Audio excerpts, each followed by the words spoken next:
유튜브로 읽는 박정희 전기 5억 원. 문제는 경제야. 통화개혁 발상.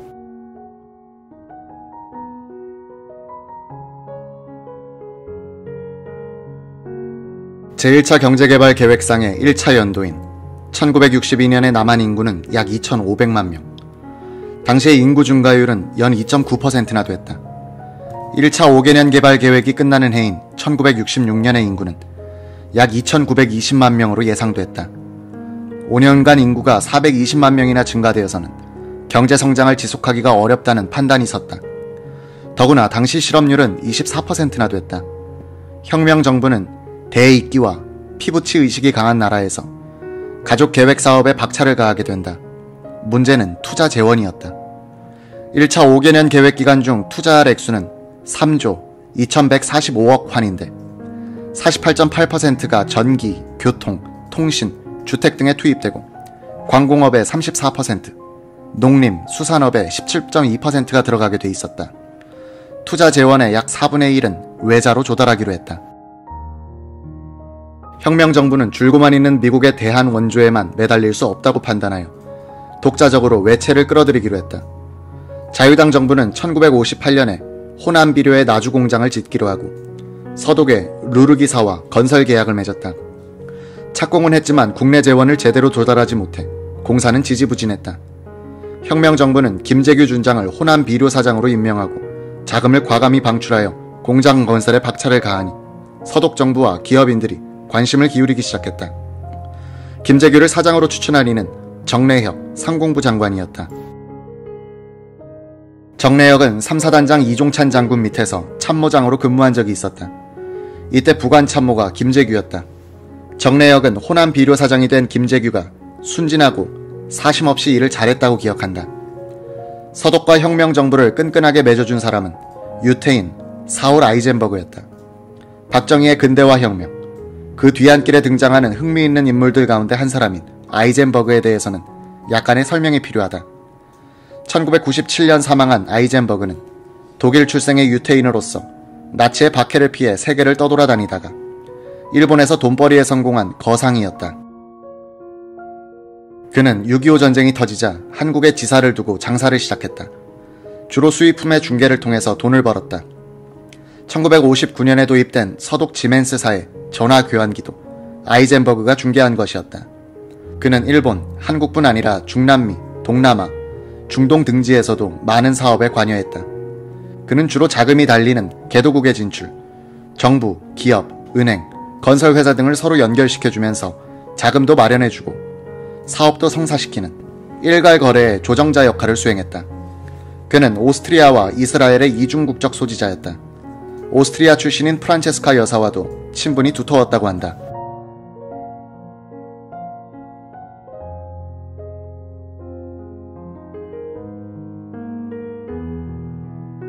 아이젠버그가 본격적으로 활동하게 되는 것은 5.16 이후 박정희 정권이 외자, 도입에 의한 경제성장 정책을 밀고 나갈 때였다.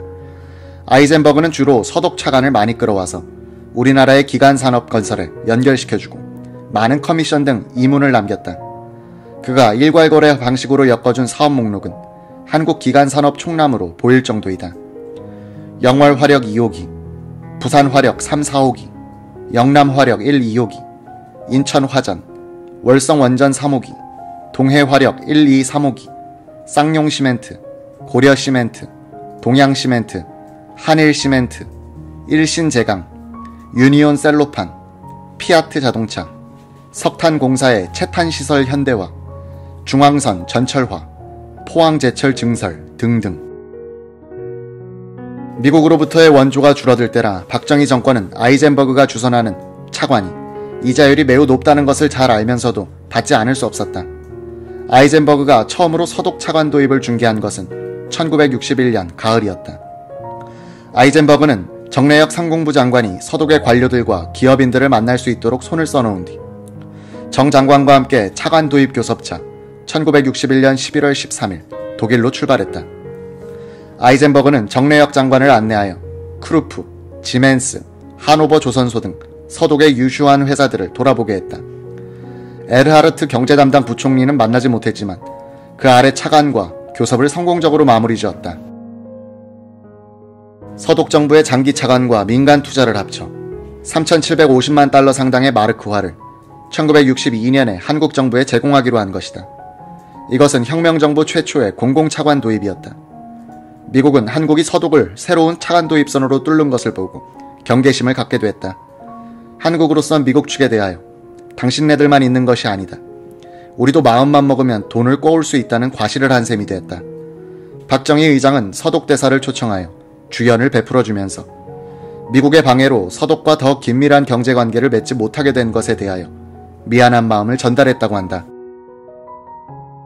경제개발계획의 성패를 좌우할 재원 조달의 골머리를 앓고 있던 박정희 의장은 1961년 여름에 엄청난 결심을 하게 된다. 1961년 9월 초였다. 천병규 재무장관은 오스트리아 빈에서 열리는 IMF 연차총회에 참석하러 가기 며칠 전 최고회의 재경분과위원 유원식 준장으로부터 식사를 같이 하자는 연락을 받았다. 삼선교 부근에 있는 유원식의 집을 찾아가서 담소를 하는데 유 준장이 이런 말을 꺼냈다. 경제개발을 하는 데는 외자동원도 어렵지만 내자가 더 문제입니다. 우리나라에 있는 화교들이 숨겨가지고 있는 돈이 1,000억 화는 된다고 합디다. 그 돈을 끌어낼 수만 있다면 숨통이 트일 터인데. 천병규는 그때 통화량이 2,830억 환인데 아무리 화교들이 현금을 많이 가지고 있다 한들 그렇게나 될까 하고 반신반의했다. 유원식은 자꾸 통화개혁 쪽으로 화제를 끌고 가는 것이었다.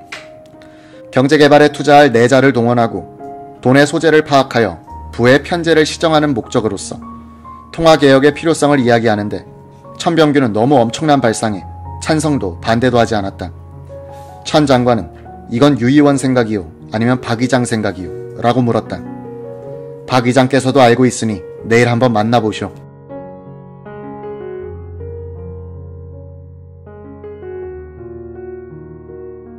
다음날 천병규 재무장관은 박정희 의장을 찾아가서 어제 유원식 최고위원과 나눈 이야기를 보고한 뒤 이런 말을 했다고 한다. 통화개혁은 군사혁명보다도 더 가공할 파급효과를 전체 국민들에게 줄 것이니 쉽게 생각해서는 안 됩니다. 통화개혁은 이미 기정사실이요. 박희범 교수에게 화폐개혁에 관한 연구를 하도록 이미 지시를 해뒀소. 내년 3월 말에 단행할 계획이요. 천병규는 한국은행 창립 이래 도쿄 지점장, 오사카 지점장, 홍콩 지점장으로만 근무하면서 해외를 떠도느라고 1950년 9월의 긴급 통화 조치와 1953년 2월 15일에 있었던 통화개혁을 경험하지 못했다. 저는 통화개혁을 체험해본 적도 없고 그것에 대한 지식은 기껏해야 학교에서 배운 정도입니다. 자신이 없을 뿐만 아니라 이런 일은 미국 측에도 통보해놓고 해야 하지 않습니까? 박 의장은 미국 측에 알리면 그들의 반대로 수포로 돌아갈 가능성이 높다고 했다. 천병규 장관은 그렇다고 해도 한국은행 총재, 경제기획원장, 최고회의 재정경제분과위원장은 미리 알고 있어야 한다고 했다. 박정희는 그러면 보완이 안 된다고 반대했다. 박 의장은 자신의 경제고문인 박희범 서울상대교수의 안이 완성되면 그때 가서 다시 의논해보자면서 천 장관도 연구를 해보시오라고 했다.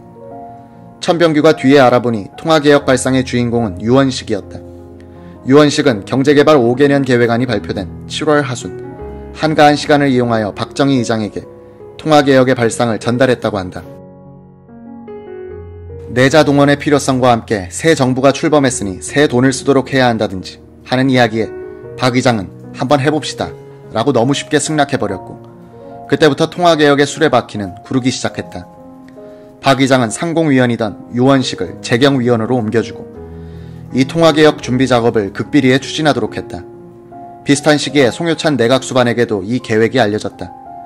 이 시점에서 통화개혁 계획을 알고 있었던 이는 박 의장, 송수반, 천 장관, 유원식 위원, 그리고 박희범 교수 등 5명이었다. 김종필 정보부장도 모르고 있었다. 문제는 새 화폐를 어디에서 찍느냐는 것이었다. 국내에서 찍으면 비밀이 누설될 가능성이 높고 일본서 인쇄하면 편리하지만 왕래하는 사람이 많아 이 역시 안심할 수 없다. 미국에서 찍으면 박 의장이 걱정하는 대로 미국 측에 알려질 테니 안 될 일이었다. 이래서 유럽에서 인쇄할 곳을 찾아보기로 했다. 천병규 장관은 빈으로 가서 제16차 IMF 총회에 참석한 뒤 서독으로 들어갔다. 인쇄기를 구입하는 척하면서 새 지폐를 인쇄할 공장을 찾아보았으나 통화개혁의 예정일인 1962년 3월까지 지폐 인쇄를 끝낼 만한 곳이 없었다. 천 장관이 귀국한 뒤 10월 중순 최고회의 의장실에서 통화개혁에 대한 회의가 열렸다. 이 비밀을 알고 있는 5사람, 즉 박이장, 송효찬 수반, 유원식 최고위원, 천병규 장관, 그리고 박희범 서울상대 교수가 참석했다. 이 자리에서 박희범 교수는 그동안 연구했던 통화개혁안을 보고했다. 천병규 장관이 들어보니 도저히 실행이 불가능한 조잡하고 쓸모가 없는 안이라는 판단이 섰다고 한다. 예컨대 화폐 교환을 은행이 아닌 동회에서 하도록 구상하는 등 현실성이 없었다. 박희범 교수가 물러간 뒤 4사람은 박 교수 안으로는 안 되겠다는 결론을 내리고 박 교수에게는 통화개혁은 안 하기로 했다고 알려줌으로써 그를 통화개혁팀에서 탈락시키기로 했다. 이렇게 하여 통화개혁 계획은 다시 원점으로 돌아가 천 재무장관이 실무 준비를 책임지게 됐다. 이때 천병규의 머리에 떠오른 인물이 김정념이었다. 김정념은 한국은행에 근무하고 있으면서 1953년 2월 15일에 단행됐던 통화개혁의 실무자로 참여한 사람이었다. 그 뒤 그는 재무부에 파견되어 이재국장으로 있던 중 4.19를 맞았다. 민주당 정부 시절에는 한국은행으로 돌아와 있다가 한국은행 뉴욕 사무소장으로 발령을 받았다. 까다로운 여권 수속과 자녀들의 전학 문제를 해결하여 어렵게 뉴욕에 부임했다가 석 달 만에 5.16을 만났다.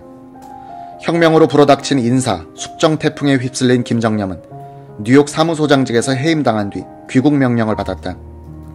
자유당과 민주당 시절 요직을 두루 거쳤다는 것이 그에게 불이익으로 작용한 것이다.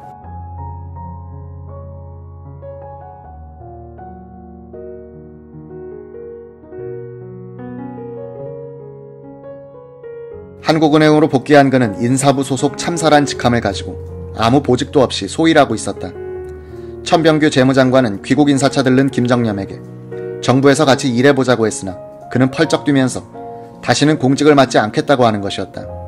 천 장관은 어떻게 하든지 김정념을 통화개혁에 참여시켜야겠는데 그런 제의를 했다가 거절당하면 기밀만 누설되니 절대로 물러설 수 없는 것이고 그렇다고 강제로 그런 일에 끌어들이자니 인정상 못할 짓이라 고민을 많이 했다. 천 장관은 우원식 중장을 찾아가 의논했다. 통화개혁을 실무적으로 성공시키려면 이 사람을 꼭 잡아야 합니다.